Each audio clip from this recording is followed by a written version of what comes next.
С поднасяне на цветя на паметната плоча на генерал-лейтенант Иван Колев, Добрич отбеляза 96 години от смъртта на полководеца.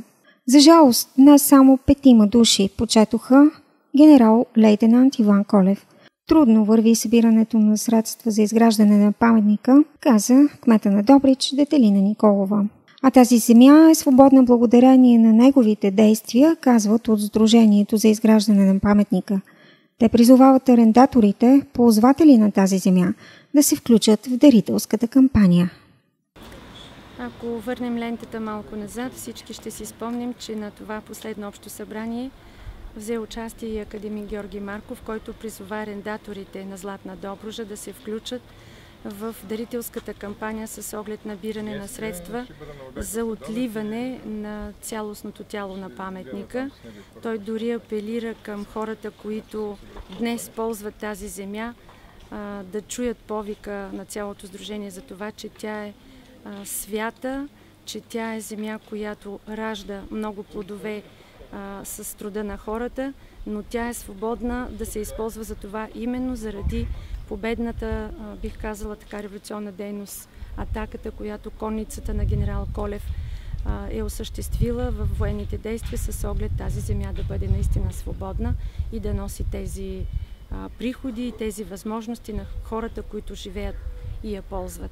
В този смисъл ние продължихме усилията за набиране на средства с картичките като свидетелства за дарение, но мога да кажа, че на този етап не сме събрали особено достатъчно средства, въпреки всички апели, които отправяме.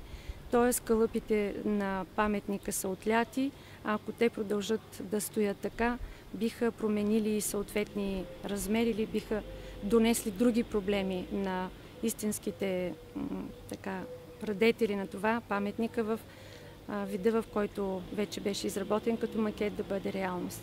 Така че на днешния ден, когато свеждаме глава пред подвига на генерал Иван Колев и неговата конница за свободата на Добруджа, отново нека да отправим апел към всички родолюбиви българи.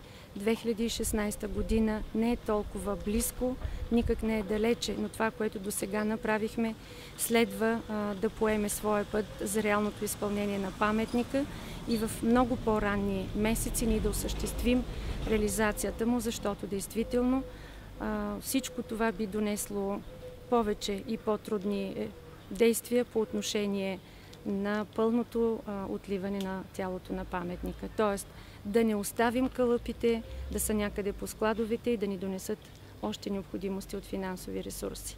Още веднъж днес заявявам като съпредседател на сдружението, че усилията ми са насочени към това да събираме достатъчно средство. Лично аз съм разпространила една част от картичките и направих наистина една добра среща и комуникация, но това трябва да бъде поето като дело от всеки член на сдружението и от всеки български граждан, който е съпричастен с тази идея.